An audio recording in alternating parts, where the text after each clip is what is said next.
अस्सलाम वालेकुम। अच्छा बच्चों, मैंने कहा कि वो एक तो अगला लेक्चर ये है, आप लोगों के पास जो पहले अभी हुआ है वो रिपीट कर दूं। अभी जो 12 कुछ बच्चे कह रहे थे कि कनेक्टिविटी का जो है वो प्रॉब्लम आया, तो मैंने कहा चलें अभी मैं दोबारा रिपीट कर देता हूँ ताकि आप लोगों को वॉइस का जो है ना प्रॉब्लम ना हो। अगर स्टिल अगर आ रहा है तो इट मीन्स कि फिर आप लोगों का अपना नेट जो है ना वो ठीक नहीं है।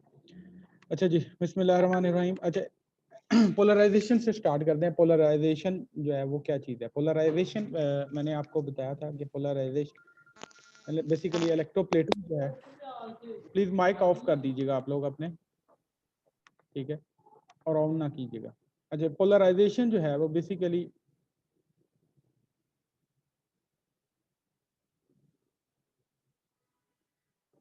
पोलराइजेशन इलेक्ट्रोप्लेटिंग से कनेक्टेड है। कैसे कि इलेक्ट्रोप्लेटिंग, क्योंकि आपको पता है एक ऐसा अमल है जो कि बेसिकली किसी एक दांत पे किसी दूसरी दांत के तह चढ़ाने के अमल को इलेक्ट्रिसिटी की मौजूदगी में कहते हैं, ठीक है। किसी एक दांत पे किसी दूसरी दांत की तह चढ़ाने को इलेक्ट्रिसिटी की मौजूदगी में इलेक्ट्रोप्लेटिंग कहते हैं। अब हमें पता है कि इलेक्ट्रोप्लेटिंग में हमारे पास जो चीज़ जिस पे हम ज़्यादा मुनसर करते हैं वो क्या चीज़ है? वो चीज़ है करंट, करंट डेंसिटी, ठीक है। क्योंकि आपको पता है कि आपके पास इलेक्ट्रोप्लेटिंग होती कैसे है। एक टैंक होता है, एक उस बड़ा सा टैंक, उस टैंक में हमारे पास इक्विपमेंट यूज किया जाता है। उस इक्विपमेंट का क्या क्या नाम था जो हमने उस दिन पढ़ा था? इलेक्ट्रोड होते हैं, इलेक्ट्रोलाइट होता है, यानी वो दांत रखी जाती है उसके अलावा जिस पर तय चढ़ानी होती है। एक और वो दांत होती है जिसको चढ़ाना होता है। साथ हमें सप्लाई या बैटरी लगाई जाती है। सप्लाई लगाई जाती है क्योंकि हमें हाई अमाउंट में करंट रिक्वायर्ड होता है। लोग के ये बैटरी इसलिए कहा जाता है कि डीसी करंट को फ्लो करवाया जाता है, ना कि एसी करंट को यहाँ पे यूज किया जाता है। तो डीसी करंट फ्लो करवाते हैं, ठीक हो गया।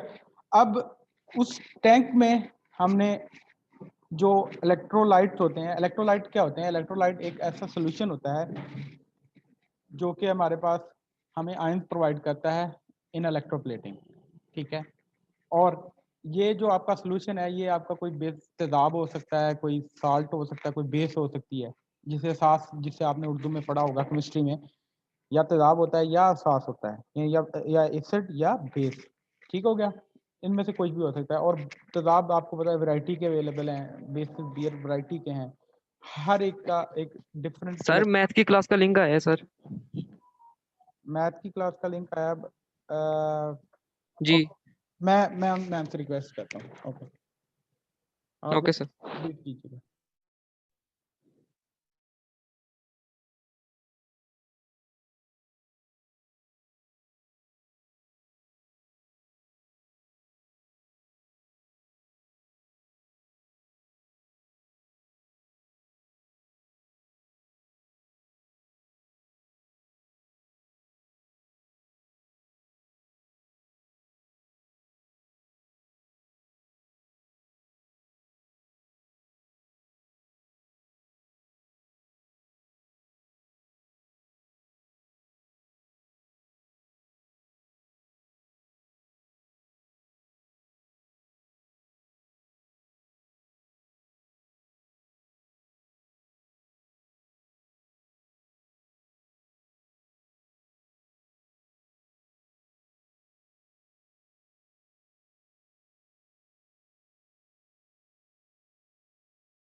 ओके बेटा, तो अब वो जो हमारी इलेक्ट्रोप्लेटिंग है वो करंट पे डिपेंड करती है। अगर हम उस करंट की मकदार को बढ़ाते जाएंगे तो हमारा जो है इलेक्ट्रोप्लेटिंग का अमल वो बढ़ता जाएगा। लेकिन एक पॉइंट पे जाके, एक पॉइंट के बाद हमारे पास क्या हो जाएगा कि इलेक्ट्रोप्लेटिंग जो है वो नहीं बढ़ेगी। करंट के बढ़ाने के बावजूद हमारी इलेक्ट्रोप्लेटिंग का अमल जो है वो नहीं बढ़ेगा।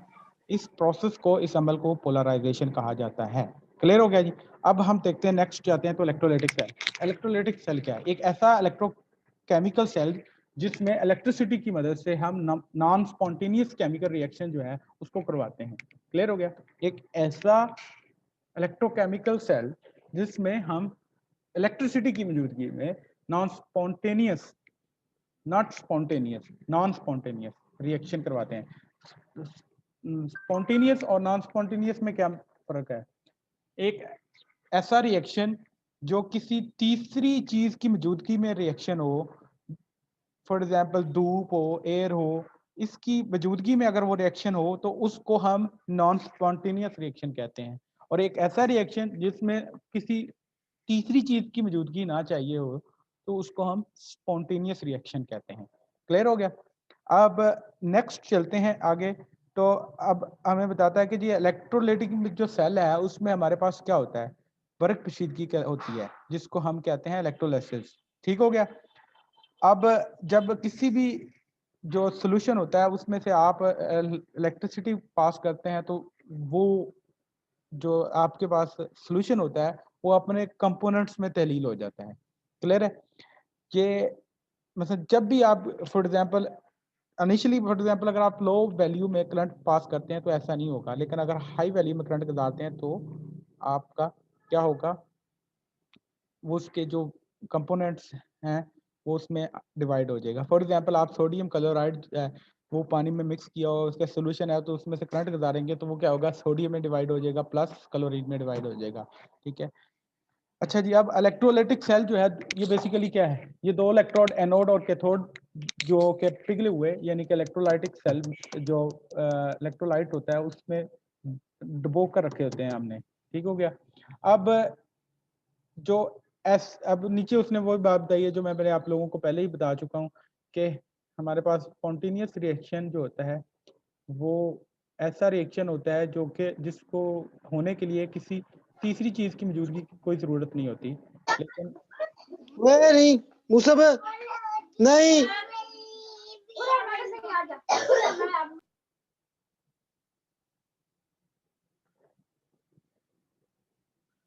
ओके जी। अब हमारे पास आज नेक्स्ट टॉपिक है वो है कि इलेक्ट्रोप्लेटिंग में यूज होने वाले एसिड्स।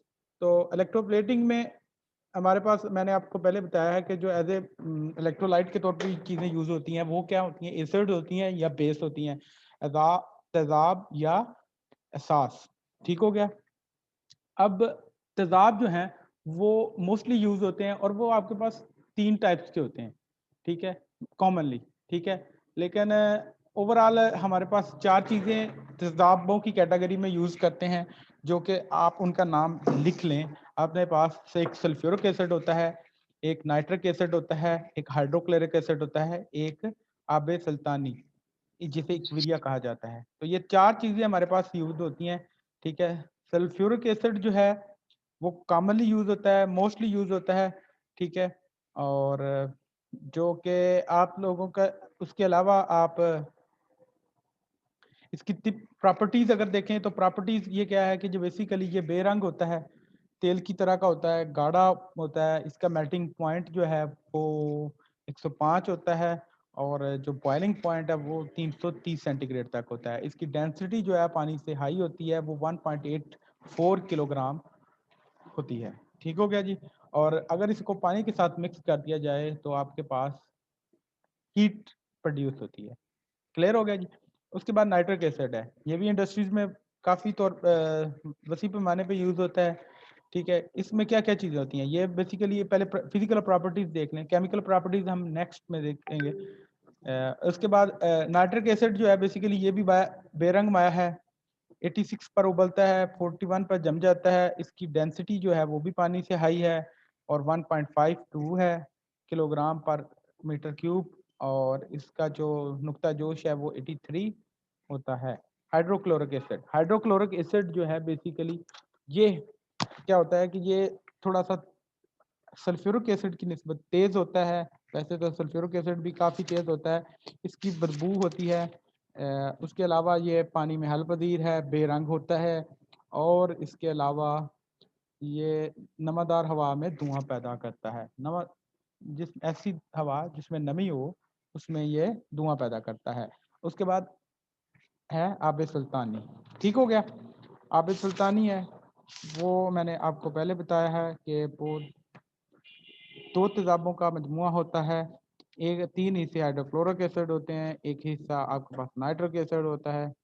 तो इसका फ़ायदा क्या होता है कि ये इस तरह 2 तेजाब क्यों बनाए जाते हैं? 2 तेजाबों का बनाने का फ़ायदा ये होता है कि ये प्लाटिनम और गोल्ड को भी तहलील कर देते हैं, जो कि किसी और भी एसिड से ये काम नहीं होता। नेक्स्ट में इंशाल्लाह ताला हम बेसिस पढ़ेंगे नेक्स्ट क्लास में, और इसके अलावा हमारे पास जो थोड़ा बहुत साल्ट यूज़ होते होंगे वो भी हम पढ़ लेंगे। तो इसके बाद हमारा ये चैप्टर ऑलमोस्ट ख़त्म हो जाएगा। एक आधा ही टॉपिक रह जाएगा, वो इंशाल्लाह ताला नेक्स्ट क्लास में करके इसको ख़त्म करेंगे।